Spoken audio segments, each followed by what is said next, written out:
నమస్తే. Welcome to our channel. ప్రస్తుతం మనతో సీనియర్ జర్నలిస్ట్ దాము బాలాజీ గారు ఉన్నారు. వారితో మాట్లాడదాం. సార్ నమస్తే సార్. నమస్తే. సార్ ఛత్తీస్గఢ్, ఒరిస్సా సరిహద్దుల్లో 27 మంది నక్సలైట్ల మీద దాడి జరిగిందని, అందులో 2003లో చంద్రబాబు నాయుడు గారి మీద దాడి చేసిన వ్యక్తి చలపతి అనే వ్యక్తి ఉన్నాడు అనేది న్యూస్ వస్తుంది సార్. దీని గురించి మీరు ఏం చెప్తారు సార్? మొన్ననే ఒక ఎన్కౌంటర్ గురించి చెప్పుకున్నాం. ఛత్తీస్గఢ్ లో జరిగింది. ఇప్పుడేమో ఛత్తీస్గఢ్ ఒరిస్సా బార్డర్ లో జరిగిన ఎన్కౌంటర్. దీంట్లో కరెక్ట్ గా సంఖ్య ఇంకా రాలేదు, కానీ 27 మంది అని, 28 మంది అని, 14 మంది అని రకరకాలుగా వస్తుంది. సో ఎక్కువ భాగం మనకు అర్థమైంది ఏమంటే దాదాపు 27 నుంచి 28 మంది మావోయిస్టులు చనిపోయారని. ఇంకా అఫిషియల్ గా మావోయిస్టు కమిటీ నుంచి అనౌన్స్మెంట్ రావాల్సింది. మొన్ననే మనం చెప్పుకున్నాం, అప్పుడు కూడా 18 మంది మావోయిస్టులు చనిపోయారు. ఓవరాల్ గా ఈ జనవరిలోనే ఇప్పటి వరకు 20 రోజుల్లో 48 మంది మావోయిస్టులు చనిపోయారని చెప్తున్నారు ఎన్కౌంటర్లలో. సో మొన్ననే లాస్ట్ ఇయర్ డిసెంబర్లోని అమిత్ షా మళ్ళొకసారి దీని మీద చెప్పాడు. మార్చి 26, 2026 మార్చి నాటికి మావోయిస్ట్ ఫ్రీ ఇండియా, మావోయిస్టులను తుదముట్టిస్తాం, ఇండియాలో మావోయిస్టులు అనే పేరే వినబడదు అనేది సెంట్రల్ గవర్నమెంట్ అనౌన్స్ చేసింది. దానికి తగినట్టుగానే లాస్ట్ ఇయర్ 2024లో దాదాపు 219 మంది మావోయిస్టులని చంపేశారు. ఆ 219లో 15 మంది అంటే 15 మెంబర్స్ సెంట్రల్ స్టేట్ స్థాయి లీడర్లు అనమాట, సీనియర్ నాయకులు. ఓవరాల్గా 5 ఏళ్లలో దాదాపు 60 మంది సీనియర్ లీడర్స్ అని చెప్తున్నారు ఇప్పటివరకు చనిపోయిన వాళ్ళు. మొన్న జరిగిన లాస్ట్ వీక్ జరిగిన ఎన్కౌంటర్లో కూడా బడే చొక్కారావు అని ఒక సీనియర్ లీడరు చనిపోయినట్టు వార్తలు వచ్చాయి. మళ్ళీ అది చనిపోయారా లేదని కన్ఫామ్ కూడా అవ్వలేదు. కానీ మావోయిస్టుల కమిటీ మాత్రం south Bastar committee, division committee చనిపోయినట్టుగానే ప్రకటించారు. సో ఏదేమైనా పై స్థాయి నాయకుల దగ్గర నుంచి కింది స్థాయి వరకు అయితే పెద్ద ఎత్తున చనిపోతున్నారు మావోయిస్టులు. సో మొన్న జరిగింది ఏంటంటే, అక్కడ ఒరిస్సా ఛత్తీస్గఢ్ బార్డర్లో గరియాబాద్ అంటారు, ఆ గరియాబాద్ దగ్గర మెయిన్పూర్ ఫారెస్ట్ ఉంటుంది. ఆ మెయిన్పూర్ ఫారెస్ట్లో ఎన్కౌంటర్ జరిగింది. ఇందులో ప్రధానంగా ఏంటంటే, పెద్ద దెబ్బ ఎప్పుడైనా మావోయిస్టులకి పెద్ద దెబ్బ, కింది స్థాయి కేడర్ చనిపోతే ఉద్యమానికి పెద్ద దెబ్బ తగదు. ఎందుకంటే వాళ్ళు లీడర్షిప్ ఉన్నప్పుడు కార్యకర్తలను అనేక మందిని తయారు చేసుకోవడం ఈజీ అవుతుంది, రిక్రూట్మెంట్ అనేది తయారు అవుతుంది, రిక్రూట్మెంట్ చేసుకోవచ్చు. కానీ లీడర్షిప్ లేకుండా కేడర్ ఉంటే మాత్రం మావోయిస్ట్ మూవ్మెంట్ ఎక్కువ కాలం ఉండడం కష్టం. ఎందుకంటే అది ఒక సైద్ధాంతిక పునాది మీద నిలబడిన పార్టీ. సైద్ధాంతిక పునాది అన్నప్పుడు మార్క్సిజం, లెనినిజం, మావో ఆలోచన విధానం అనే వాళ్ళ సిద్ధాంతం. సో దాంట్లో ఉన్నవాళ్ళు మార్క్సిజం చదువుకోవాలి, లెనినిజం చదువుకోవాలి, మావో థాట్ చదువుకోవాలి, ఇవన్నీ చదువుకోవాలి, నాలెడ్జ్ ఉండాలి. తర్వాత ఇంత పెద్ద దేశాన్ని వ్యతిరేకించాలి, మిలిటరీ ఫోర్సెస్ని వ్యతిరేకించాలంటే బ్రెయిన్ కూడా చాలా ఇంపార్టెంట్. అంటే షార్ప్ వ్యూహాలు వేయాలి, ఎత్తుగడలు వ్యూహాలు అంటారు. షార్ట్ టర్మ్గా ఉన్న వాటిని ప్లాన్ని ఎత్తుగడలని, లాంగ్ టర్మ్ ఉన్న వాటిని వ్యూహం అని మిలిటరీ పరిభాషలో అంటారు, అంటే టాక్టిక్స్ అండ్ స్ట్రాటజీ. సో ఇవన్నీ రూపొందించాలంటే ఎంతో నాలెడ్జ్ ఉండాలి, ఎక్స్పీరియన్స్ వెరీ ఇంపార్టెంట్. సో ఇవన్నీ ఉన్న నాయకులు చనిపోతే ఖచ్చితంగా ఉద్యమానికి చాలా పెద్ద ఎత్తున దెబ్బతగులుతుంది. సో ఆ క్రమంలో ఇప్పుడు ఇక్కడ 2 అతిపెద్ద నాయకులు చనిపోయారు అనేది వార్త వస్తుంది. అందులో ఒకరిని పోలీసులు గుర్తించారా, ఒకరెవరంటే జైరాం రెడ్డి అలియాస్ చలపతి అని చెప్తున్నారు. ఈయన గత 40 ఏళ్ళుగా పార్టీలో ఉన్నాడు. ఇప్పుడు దాదాపు 60 ఏళ్ళు ఆయనకి అని చెప్తున్నారు. ఆయన మీద 1 crore rupees రివార్డు కూడా ఉంది. పట్టిస్తే కానీ చంపితే కానీ ₹1 కోటి రివార్డు ఉంది. మామూలుగా ఆయన దగ్గర AK-47 కానీ SLR కానీ ఉంటాయి. నిరంతరం 8 నుంచి 10 మంది గార్డులు కూడా ఆయనతో ఉంటారు అనేది పోలీసులు ప్రకటించారు. అలాంటి వ్యక్తి ఇప్పుడు చనిపోయారు. పైగా ఈయన నుంచి ఇంకొక వార్త వైరల్ అవుతుంది. అదేంటంటే 2003 అక్టోబర్ 1న చంద్రబాబు మీద అలిపిరి, తిరుపతిలో తిరుమలకి వెళ్ళే పాయింట్, అది కొండ ఎక్కే పాయింట్, అక్కడ అలిపిరి అంటారు. ఆ అలిపిరి దగ్గర అటాక్ జరిగింది.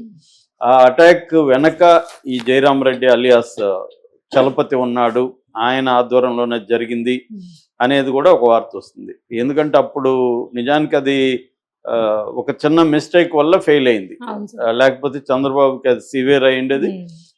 అప్పట్లో చెప్పింది ఏంటంటే, అప్పటికే నేను ఉద్యమంలో లేను, మామూలుగా ఏం చేస్తారంటే మందు పాత్ర, రెండోది క్లేమోర్ మైన్ అంటారు. 2 రకాలు. మందు పాత్ర ఏమో భూమిలో తవ్వి పెడతారు, దాన్ని మందు పాత్ర అంటారు. క్లేమోర్ మైన్ అంటే ఇంతంత పైపుల్లోకి ఈ జెల్టిన్స్, డిటనేటర్ అవన్నీ కుక్కేసి ఎక్కడైనా చెట్ల దీంట్లో కానీ రాళ్ళు ఉంటే రాళ్ళ మధ్యలో కానీ పెట్టేస్తారు. దానికి వైర్ కనెక్షన్ ఉంటుంది. అలాంటి వైర్ కనెక్షన్ తీసుకుని వెళ్ళి కొండ మీద వీళ్ళు కూర్చున్నారు.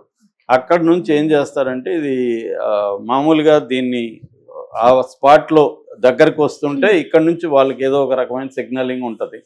ఆ సిగ్నలింగ్ తర్వాత దాన్ని పేల్చాలి. మామూలుగా పేల్చడానికి వాళ్ళు వాడిన మెథడ్ ఏంటంటే కెమెరా ఫ్లాష్. కెమెరా నొక్కితే ఆ ఫ్లాష్ వల్ల అది యాక్టివేట్ అయ్యి ఫైర్ అవుతుంది. వీళ్ళు ఏంటంటే ఒక కెమెరా తీసుకెళ్లారు. ఈ కెమెరా ఫ్లాష్ ఫస్ట్ టైం అయింది, రెండోసారి ఫ్లాష్ అవ్వలేదు, పనిచేయలేదు అది. సో అంటే మామూలుగా మనం అనుకుంటాం మావోయిస్టులు చాలా అడ్వాన్స్డ్ టెక్నాలజీ అని.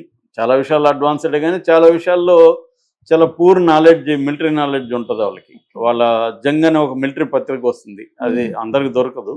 అది కానీ చదివితే మనకి వాళ్ళు ఎవ్రీ యాక్షన్ని డీటెయిల్గా రాస్తారు, దాంట్లో రివ్యూ రాస్తారు, ఫెయిల్యూర్ కూడా హానెస్ట్గా రాసుకుంటారు. అయితే చాలా సార్లు యాక్షన్స్ చాలా సిల్లీగా కూడా ఉంటాయి. అంటే అనుభవం లేమి, ట్రైనింగ్ ప్రాపర్గా ఉండదు, ఇట్లాంటి వ్యవహారాలు ఉంటాయి. దాంట్లో మామూలుగా ఎవరికైనా ఏముంటుంది, ఒకవేళ ఈ కెమెరా పని చేయకపోతే ఏంటి అన్నది మినిమం కామన్ సెన్స్ కదా, ఆల్టర్నేటివ్ ఉండాలి కదా. ఆల్టర్నేటివ్ లేదు. సో అంటే అర్థం ఏంటంటే వాళ్ళకు దీని మీద అంత ఎక్స్పీరియన్స్ లేని వాళ్ళు చేసినట్టుగానే మనకు అర్థమవుతుంది. ఎక్స్పీరియన్స్ రావడం కూడా అంత ఈజీ కాదు, మిలిటరీ ఎక్స్పీరియన్స్ రావడం. సో ఏదేమైనా ఆ చిన్న ఫెయిల్యూర్ వల్లనే అది చంద్రబాబు లక్ అది. సో అందుకని ఇది జరిగింది. దాన్ని లీడ్ చేసింది జయరామ్ అంటున్నారు. వీళ్ళది తవనంపల్లి మండలం ఉంటుంది చిత్తూరు జిల్లాలో. ఆ తవనంపల్లి మండలం దగ్గర ఒక పల్లెటూరు అని చెప్తున్నారు. ఈయన చనిపోవడం అనేది ఇప్పుడు ఎందుకంటే ఈయన సెంట్రల్ కమిటీకి, వీళ్ళకి కూడా పాలిట్ బ్యూరో అని ఉంటుంది. సెంట్రల్ కమిటీకి ఒక పాలిట్ బ్యూరో ఉంటుంది. ఆ పాలిట్ బ్యూరో మెంబర్ అని చెప్తున్నారు. అంటే దాదాపు 40 ఏళ్ల సుదీర్ఘ అనుభవం ఉన్న ఒక నాయకుడిని అక్కడ మావోయిస్టు విప్లవోద్యమం కోల్పోయింది. రెండవది ఒరిస్సా రాష్ట్ర ఇన్ఛార్జిగా ఉంటున్న నాయకుడు కూడా చనిపోయాడని చెప్తున్నారు. అతని వివరాలు అయితే ఇంకా రాలేదు. సో అది కూడా పెద్ద ఇబ్బంది. అంటే ఒక రాష్ట్ర స్థాయి నాయకుడు, ఒక జాతీయ స్థాయి మావోయిస్ట్ నాయకుడు ఇద్దరు దీంట్లో చనిపోవడం అనేది పెద్ద విషయం. అందుకని అమిత్ షా కూడా దీని మీద ట్వీట్ చేశాడు. Another mighty blow to naxalism అని స్టార్ట్ చేసి మా వాళ్ళు గొప్పగా చేశారని పొగుడుతూ నక్సల్ ఫ్రీ, నక్సల్ లేని భారతదేశాన్ని మేము కోరుకున్నాం, అది జరిగే వైపుగా ఇది జరుగుతుంది అనేది కూడా ఆయన ట్వీట్ చేశాడు.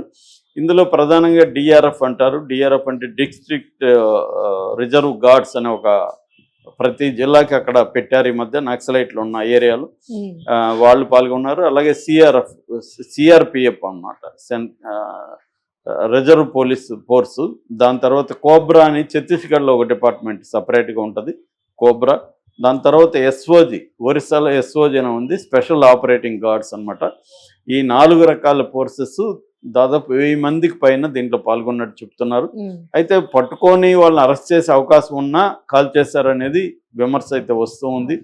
కావాలని ఇలా అంటే పట్టుకొని చంపేయడం, లేదంటే రకరకాల వాళ్ళకి ఫుడ్ సప్లై చేసే వాళ్ళని పట్టుకొని విషం ఇచ్చు, లేకపోతే మొత్తం మంది ఇచ్చో చంపేయడం, ఇలాగా ఎందుకు చంపడం? వాళ్ళని అరెస్టులు చేయొచ్చు, వాళ్ళని జైళ్ళల్లో పెట్టచ్చు. ఇలా చంపడం వల్ల ఇది చట్టవిరుద్ధం కదా. దీని వల్ల మరికొంతమంది కూడా ఉద్యమంలోకి వెళ్ళే అవకాశం ఉంది. నిర్బంధం ఎక్కువైపోయినప్పుడు 2 రకాలు జరుగుతాయి. ఒకటి, నాయకులు చనిపోతే మాత్రం ఖచ్చితంగా నష్టం ఆ ఉద్యమానికి. మళ్ళీ అక్కడ ఆ ఏరియాలో ఉద్యమం రావడానికి చాలా టైం పడుతుంది. 2, కింది స్థాయి వాళ్ళు చనిపోవడం వల్ల అక్కడున్న పీపుల్లో హింస, వాళ్ళని అణచివేత పెరగడం వల్ల వాళ్ళల్లో రెబలియన్ రావడం అది జరుగుతుంది. కానీ ఓవరాల్గా గత 50 ఏళ్ల హిస్టరీ చూస్తే ఒకటి, నేను నిన్న కూడా చెప్పాను, మావోయిస్టుల ఇంటర్నల్ రీజన్స్, ఎక్స్టర్నల్ రీజన్స్ ఎప్పుడైనా 2 ఉంటాయి. మనం 2ని అర్థం చేసుకోవాలి. డైలెక్టిక్స్లో కూడా ఇది భాగం అనమాట. మన ఇంటర్నల్ కాన్ఫ్లిక్ట్ ఎలా ఉంటుంది, ఎక్స్టర్నల్గా ఫోర్సెస్ ఏమేమి ఉంటాయి.